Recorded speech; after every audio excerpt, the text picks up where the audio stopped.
pipareddu, se tu lo vuoi lo vai a pigliare. Oi come gioco stu tata mia, che non conosce sta malattia.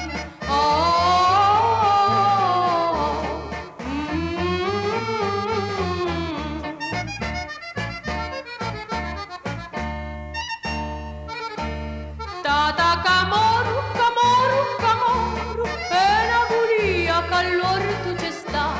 Fia volissi, una lattuchedda, se tu la vuoi la vai a pigliare. Oi come gioco stu tata mia, che non conosce sta malattia.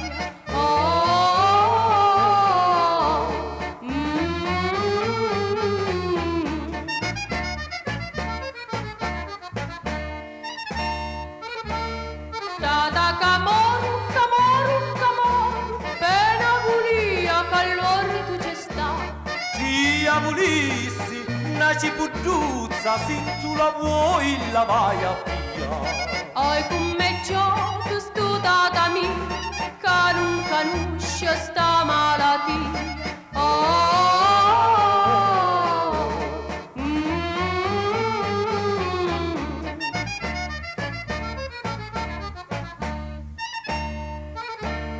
Tata Camoru, Camoru, Camoru, per una bulia che all'orto c'è sta.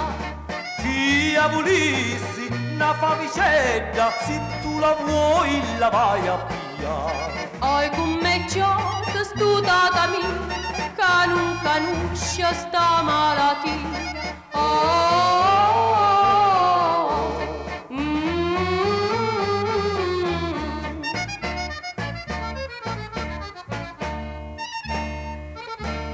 Tata Camoru, Camoru, Camoru, per una bulia che all'orto c'è sta.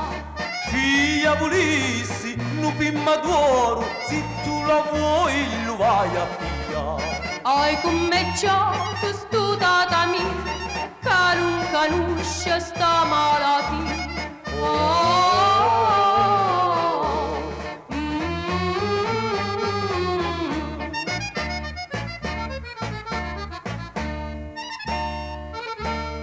Tata Camoru, Camoru, Camoru, per una bulia che all'orto c'è sta.